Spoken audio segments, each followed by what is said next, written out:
দুনিয়ার মানুষ, আমলে সালেহ যদি অর্জন করতে চাও, তুমি ঈমানের ভিতরে পরিপূর্ণ প্রবেশ করে তোমার আল্লাহর দ্বীন যেভাবে কায়েম করতে বলা হয়েছে পরিপূর্ণতা তুমি অর্জন করে নাও।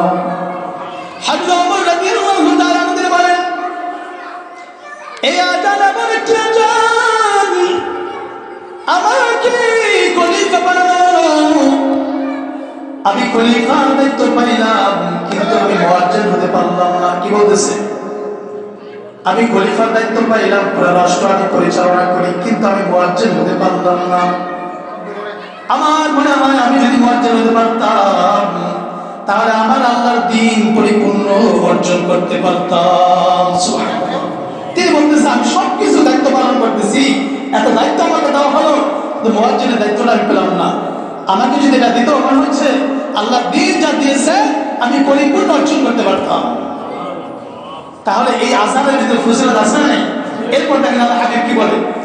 সম্মানিত উপস্থিতি, আপনি যখন আযান দিবেন, নবীজি সাল্লাল্লাহু আলাইহি ওয়াসাল্লাম বললেন, একটা মানুষ যখন আযান দেয়, আযানের শব্দটা যত দূরে যায় আযান দেওয়ার সঙ্গে সঙ্গে এই জায়গায় যখন শয়তান থাকে, এই আযানের শব্দ যত দূর পর্যন্ত যায় সঙ্গে সঙ্গে শয়তান তত দূর দূরে চলে যায়।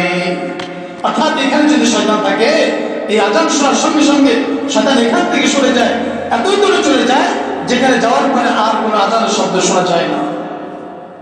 কখনো যদি রাতের বেলায় কিংবা বিপদে পড়ে তখন আযান দিবে, এই আযানের শব্দটা শুনলে শয়তান কখনো আপনার কাছে থাকে না। নবীজি বলতেছেন, আযান যখন শেষ হয়ে যায় আবার শয়তান চলে আসে। যখন মানুষগুলো আল্লাহর বান্দাগুলো নামাজের জন্য ঢোকে, শয়তান তাদের সঙ্গে ভর করে আপনাকে বিভিন্ন ধরনের কুমন্ত্রণা দিতে শুরু করে দেয়। এবার যখন আপনি আবার নামাজে দাঁড়ায় যান, ইকামত দেওয়া শুরু করে দেয়। ইকামত যখন শুরু হয়ে যায় তখন আবার শয়তান দূরে সরে যায়। আবার যখন ইকামত শেষ হয়ে যায়, মানুষগুলোকে আবার শয়তান এসে আটকে ধরে,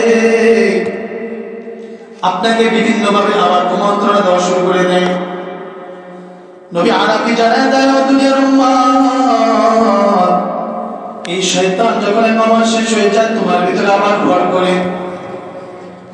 করে তোমাকে জানানো হয় পিছনে যত স্টোরি আপনার জানা আছে, যা মনে আছে, যা মনে নাই, আপনার গোটা জিন্দেগি সমস্ত স্টোরিগুলা আপনাকে এই নামাজের ভিতরে শয়তান মনে করিয়ে দেয়।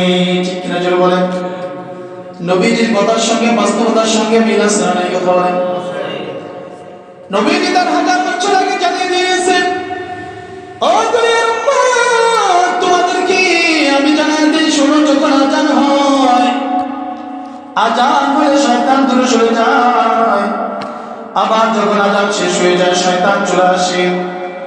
শয়তান আপনাদেরকে ভর করে, আমাদেরকে ভর করে। আবার যখন ইকামত শুরু হয় শয়তান সরে যায়। ইকামত শেষ হয়ে গেলে আবার শয়তান চলে আসে। এবার শয়তান এসে আপনাকে আবার কুমন্ত্রণা দেওয়া শুরু করে দেয়। জীবনে যেই কথা কোনোদিন মনে পড়ে না, ওই কথাও আপনাকে নামাজের ভিতরে মনে করিয়ে দেয়। ঠিক কিনা জোরে বলেন?